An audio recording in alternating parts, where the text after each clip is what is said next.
Política Impura. Um olhar sobre a semana. Olá, este é o Política Impura, o programa que analisa as notícias que marcaram a semana política. Comigo tenho o nosso comentador Henrique Prior. Olá, Henrique. Olá, Sara. Vamos então começar o programa. Eu proponho analisarmos o congresso do CDS que decorreu no passado sábado. A Assunção Cristas tomou aqui várias posições. O que é que achou daquilo que tornou público, que foi, por exemplo, que o partido devia concorrer em listas próprias para as legislativas europeias? Aquilo que a Assunção Cristas está a fazer agora é tentar fazer a nível nacional aquilo que fez em Lisboa, nas autárquicas, ultrapassar o PSD. É óbvio que as autárquicas são uma coisa, as legislativas são outra. Não tem absolutamente nada a ver. E a Assunção Cristas demonstra um autoconvencimento e uma ambição excessivas para as limitadas possibilidades do CDS.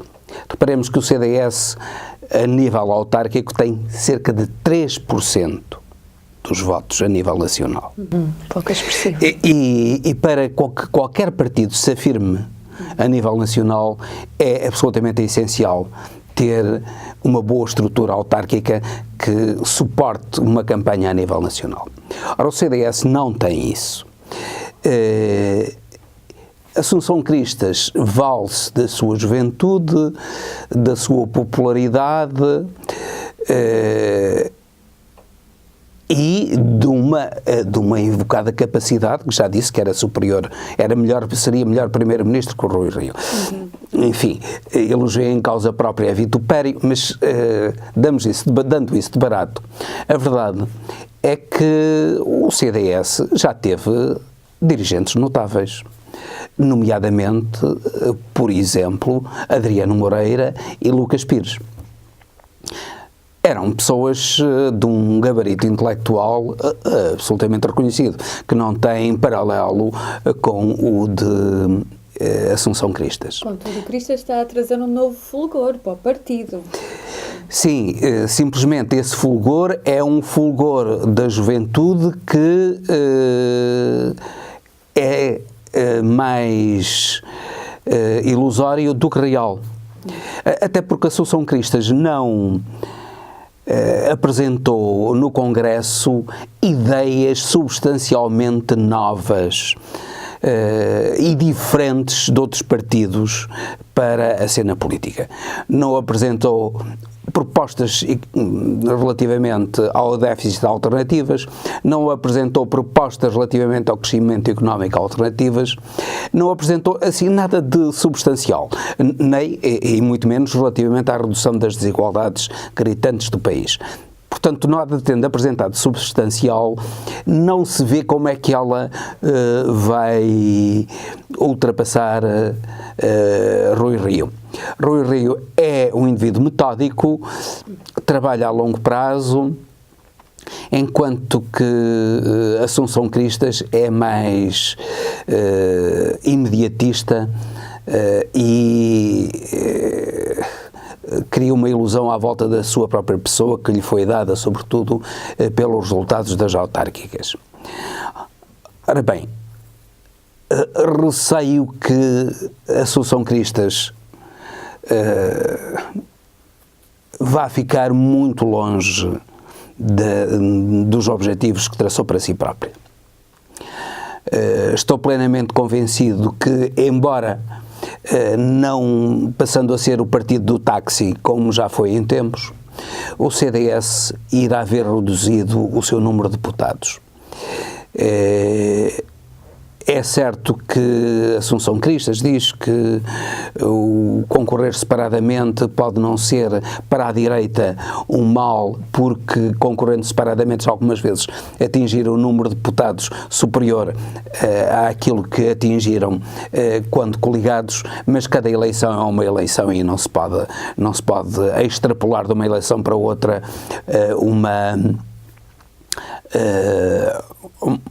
consequência necessária. Como é óbvio, o método ONT beneficia as coligações. Portanto, o concorrer coligado com o PSD seria uma vantagem para a direita. Pois, porque a Cristas quer mesmo demarcar-se da esquerda e das esquerdas. Diz que o seu adversário era o Costa. António Costa era seu adversário e as esquerdas unidas. Foi o que ela disse no sábado. Por isso, se calhar, não é? Mas também sou o adversário do PSD. O que ela não diz é que pretende conquistar o eleitorado do PSD, porque, em princípio, o eleitorado da esquerda não irá votar no CDS, que não engana ninguém. É um partido conservador, mesmo maquilhando a imagem. É um partido conservador. Agora já menos, curiosamente, já aquela manifestação daquele deputado que reconheceu publicamente que era gay, e já demonstra que há aí uma alteração de comportamentos dentro dos dirigentes do CDS. No entanto, isso certamente não bastará. O CDS é um partido cuja imagem está ligada inevitavelmente aos ricos. Continua a ser o partido dos ricos. E, portanto, dificilmente deixará de ter essa imagem colada. Só se acontecesse uma catástrofe, quer para Rui Rio, quer para António Costa, é que ela seria Primeira-Ministra. Bem, agora passando para os comunistas, vamos para a esquerda. Os comunistas exigem saber mais sobre o IRC da EDP. Houve aqui um deputado do PCP que tornou público esta vontade do Partido Comunista de querer um esclarecimento por parte do governo para saber quanto é que a EDP pagou de impostos relativamente aos lucros. Admiro-me é que só seja o Partido Comunista. Porque é absolutamente escandaloso que a EDP, através de subterfúgios fiscais, tenha conseguido pagar 0,7% de impostos. No fundo, esta engenharia fiscal é completamente inaceitável e legitima que qualquer cidadão procure fugir ao fisco. No fundo, seja considerado burro e incompetente se não conseguir fugir ao fisco. Ora, aquilo que a EDP conseguiu retirar ao fisco, dava para construir vários hospitais neste país. São cerca de 450 milhões de euros. E o país não se pode dar ao luxo de uma empresa que é praticamente monopolista, as outras empresas são residuais no mercado, tenha uma fuga ao fisco, que na prática é isso que se verifica, tenha uma fuga ao fisco dessa dimensão.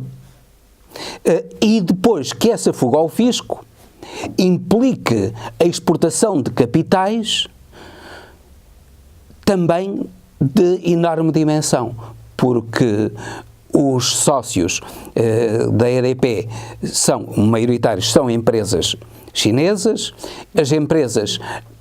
essas empresas não pagam imposto sobre os dividendos e aquilo que recebem em dividendos, os milhões que recebem em dividendos, esses milhões vão para o estrangeiro. Isso significa também que esse dinheiro que foi subtraído aos impostos foi utilizado, no fundo, como dividendos e foi subtraído à riqueza do país. Vamos ver, era algo de muito importante que era necessário ao país e que a EDP fugiu. Infelizmente, a fuga ao fisco é generalizada nas grandes empresas. Ainda é. Continua a ser generalizada nas grandes empresas. Isso é uma injustiça fiscal que é absolutamente necessário pôr termo com uma reforma fiscal a sério. Não é com jeitinhos, não é com um estatuto dos benefícios fiscais, tal como ele existe atualmente, que permite a fuga ao fisco das grandes empresas, daquelas que têm um grupo de contabilistas suficiente e de economistas suficientemente grande que lhe permita fazer a engenharia financeira e a engenharia fiscal. Enquanto que um cidadão até pobre, um cidadão que ganha 800, 900 euros, tem de pagar 15% de impostos. Isso é completamente inadmissível e isto é, a EDP paga muito menos impostos, incomparavelmente menos impostos, do que qualquer dos seus funcionários. Ora, isso é completamente inaceitável. É importante que se ponha termo a isto sob pena de estar legitimada a fuga ao fisco por parte do poder. A ver, vamos à evolução desta situação. Quem também está envolvido em polémica é a farmacêutica Novartis, porque parece, alegadamente, que houve aqui uns subornos a ex-primeiros ministros, ex-ministros gregos. Afinal, o que é que se passa? É mais um exemplo da corrupção, neste caso, de uma empresa suíça, como já tivemos o caso da corrupção nos submarinos e em muitas outras coisas, nos etc, etc. Mas os submarinos foram corrupção de Portugal, foram na Grécia e foram noutros países. Isto é, parece que as grandes empresas, os grandes grupos económicos e financeiros vivem através da corrupção. Isto dizer que há um mercado é uma falácia. É uma falácia. Não existe mercado. Aliás, como se provou, nomeadamente com uma recente burla de uma empresa, de uma empresária americana que disse que tinha descoberto um método novo para a detecção do cancro e de outras doenças, e verificou-se que aquilo era completamente falso, as pessoas foram enganadas na bolsa. Muitas vezes um simples engano na bolsa, um indivíduo qualquer na bolsa lembra-se de mandar uma notícia e que era falsa e a bolsa cai ou a bolsa sobe, e no dia seguinte verifica-se que aquilo era falso e há uma tragédia para imensas pessoas que investiram as suas economias aí. Portanto, mercado não existe. O mercado, tal como os economistas clássicos, não existe.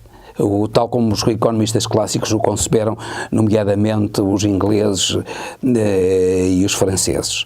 Portanto, o que se demonstra é que, sendo o mercado, isto é, a concorrência útil e necessária, ela tem de ser controlada e tem de ser controlada pelo Estado para evitar todo o tipo de fraudes, nomeadamente essas fraudes que causam enormes rombos na saúde pública, enormes rombos nas contas do Estado, enormes rombos na bolsa dos cidadãos e na vida dos cidadãos, porque muita gente, precisamente por causa da Novartis, acabou por não poder comprar medicamentos e se calhar morrer. Pois, porque os preços dispararam. Muitos medicamentos passaram para o dobro. Pois. Do preço. Grécia também traz aqui outra notícia esta semana, que foi aqui um escândalo no futebol. Suspensão da principal liga. O que é que se passou, Henrique? Bem, o que se passou é que é uma coisa que sempre sucedeu com os gregos. Os gregos são loucos, os portugueses são loucos pelo futebol, os gregos são mais loucos ainda. O que sucedeu foi que o indivíduo entrou dentro do campo com uma pistola, pronto para matar. Pancadaria, cenas de pancadaria, invasões de campo, isso é frequente. Como é que é possível? Um país primeiro mundo, não? Afinal, que é terceiro mundo? É a irracionalidade do futebol que leva ao rubro as emoções, que muitas vezes, como sucede em Portugal, são levadas ao rubro por aqueles que deviam ter mais contenção, que são os dirigentes futebolísticos, e depois sucede isto. Pois. Agora vamos passar para o outro lado do oceano, digamos, e Donald Trump conseguiu demitir mais uma pessoa, daqueles que trabalham perto de si, o seu secretário de Estado, desta vez, e agora foi substituído por o diretor da CIA. Como é que estas trocas são possíveis? Bem, assim? Já estamos habituados a Trump, ele já substituiu meio mundo da sua equipa inicial, a equipa inicial verificou que ele era um incompetente e o secretário de Estado demitido, o secretário de Estado que é o equivalente ao primeiro-ministro em Portugal. O secretário de Estado, Rex Tillerson, que foi um homem, que era um homem do petróleo, que era um homem de toda a confiança de Trump, foi demitido, mas antes de ser demitido desabafou que Trump era um idiota. Então, a semelhança de muitos outros que já passaram pela equipa de Trump. O grande problema de Trump é que se convenceu que tem de usar uma política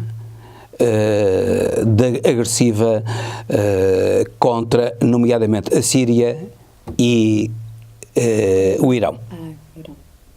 O Irão. Contra a Rússia e a China, obviamente que não usa política agressiva, porque a China e a Rússia são intocáveis. Neste momento é o problema do equilíbrio do terror. O que se faz são guerras, muitas vezes guerras por procuração, guerras limitadas que Trump pretende levar a cabo. Mas, mais uma vez, Trump está enganado. A Rússia já demonstrou que não pretende abdicar da Síria e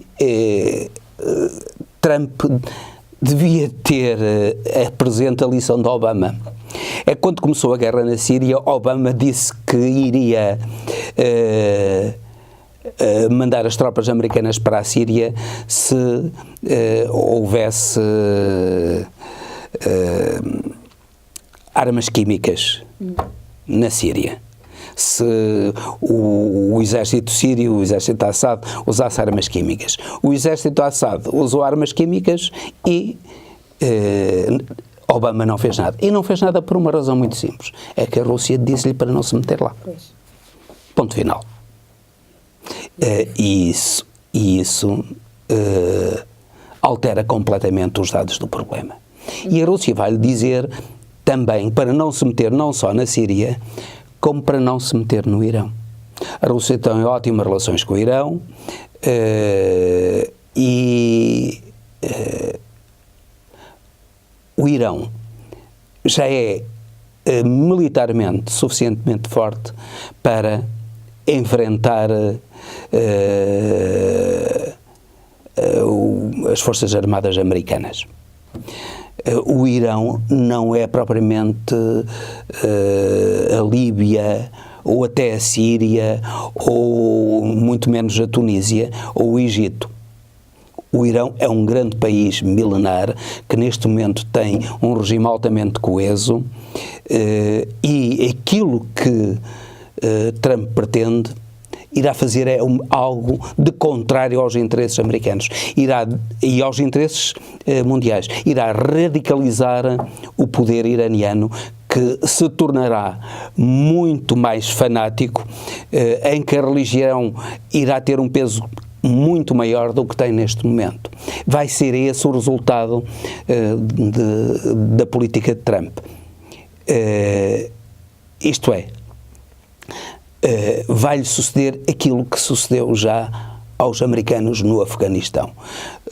Quando foi invadido o Afeganistão, George Bush disse que aquilo eram uns mesesitos e estava o problema resolvido.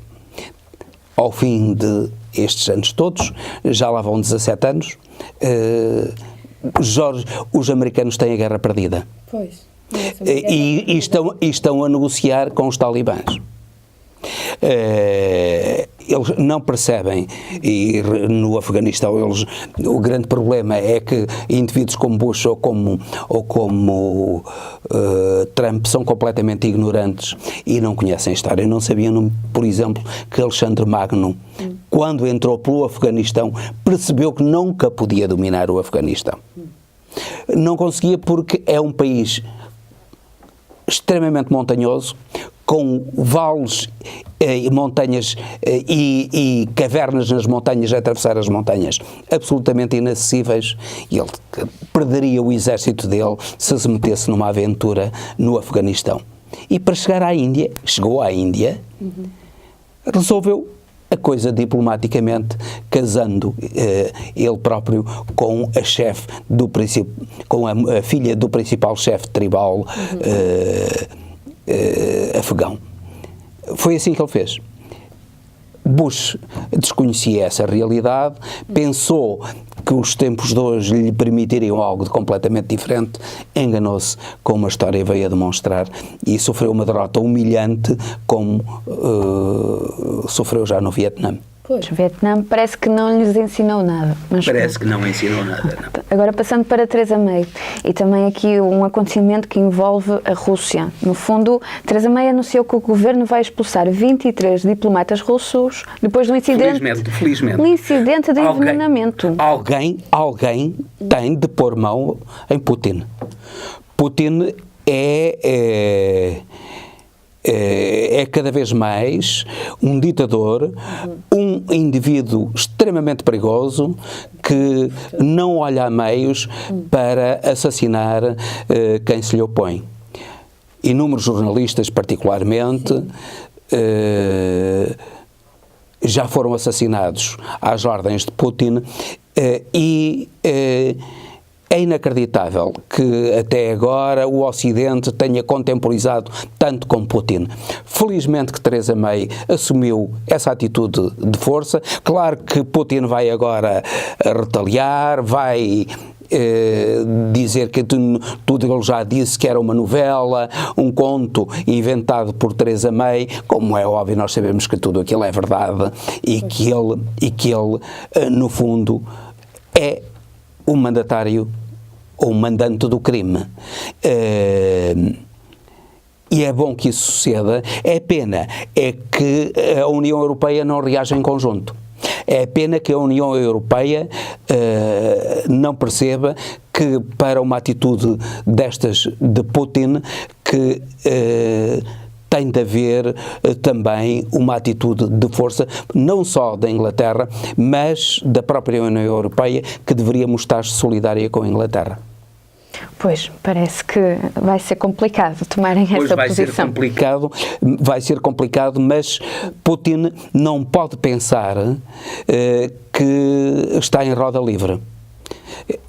Porque se pensar que está em roda livre e então agora com aquela arma de destruição que ele diz que é completamente uma nova bomba nuclear que ele diz que é completamente indetetável pelos radares e que portanto atinge qualquer parte do mundo, ele pretende aterrorizar o mundo, pretende que a Europa se ajoelhe a ele. É importante que a Europa tome medidas seguras, sem medo, para enfrentar esse indivíduo altamente perigoso que é Putin. Esta semana também houve aqui um acontecimento que parece que nos marcou a todos, ou que chegou a toda a gente. Pelo menos houve uma grande expressão por parte das pessoas, através das redes sociais. Foi a morte do Stephen Hawking.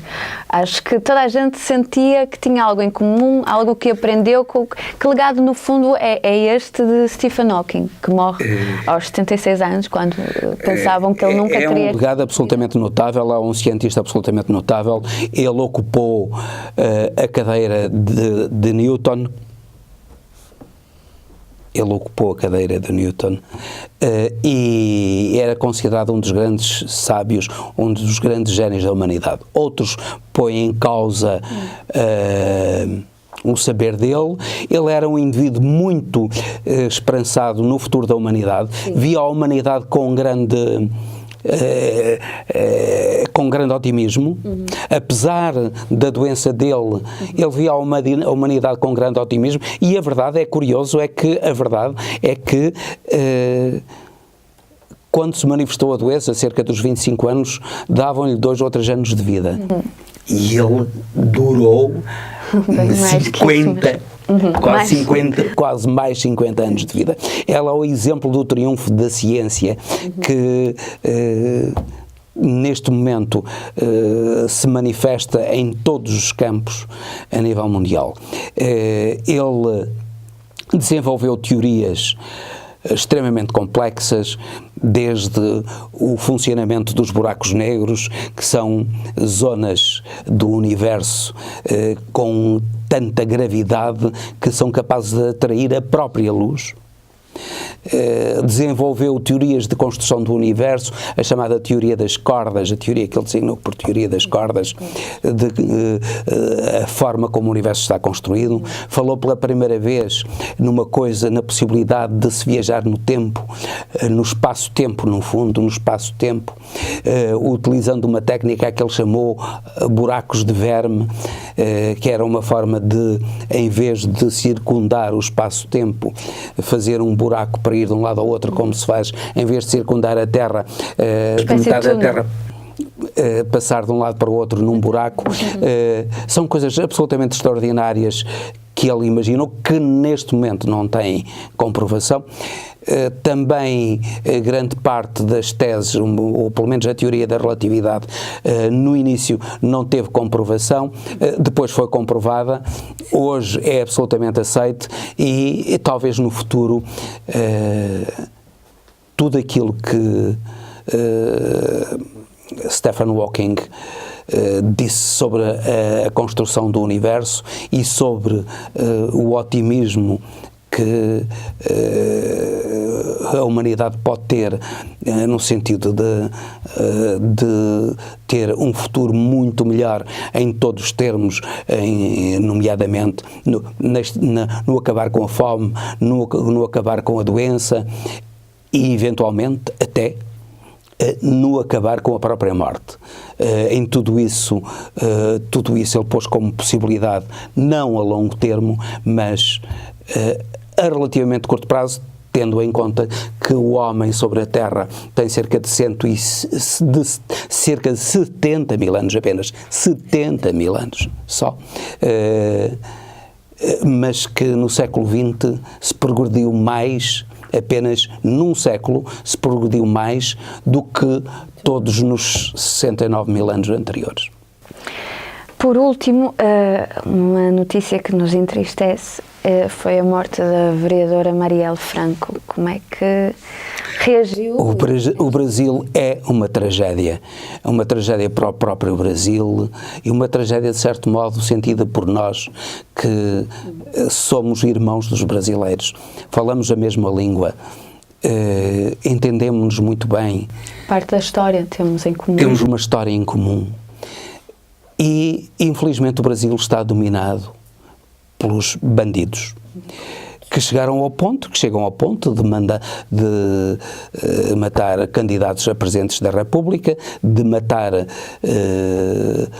candidatos a deputados, a senadores, e agora foi da vereadora Marielle, que era uma grande mulher, uma lutadora, e que os poderes brasileiros, o poder do dinheiro e outros poderes, porque infelizmente a corrupção e o crime abundam nas classes dominantes brasileiras. Frequentemente nós percebemos que as classes dominantes brasileiras estão por trás, por exemplo, do tráfico de droga. Se não fossem as classes possidentes brasileiras, não havia o tráfico de droga que existe no Brasil, não havia a criminalidade que existe no Brasil. E o grande problema do Brasil é que grita-se por um golo, mas não se grita nas ruas pelo assassinato de uma mulher extraordinária como era a Marielle. É a grande tragédia do Brasil. Como sair daí? Não sei. Todos temos a lamentar, todos temos a revoltar-se. A ONU já mostrou pesar e indignação por esse assassinato cobarde, vil. Receia-se que a justiça brasileira, que é aquilo que nós sabemos que é, também praticamente tão corrupta como o poder político, tão corrupta como o poder económico, quase tão corrupta, estou a dizer quase tão corrupta como esses poderes, quase, ainda há magistrados brasileiros honestos.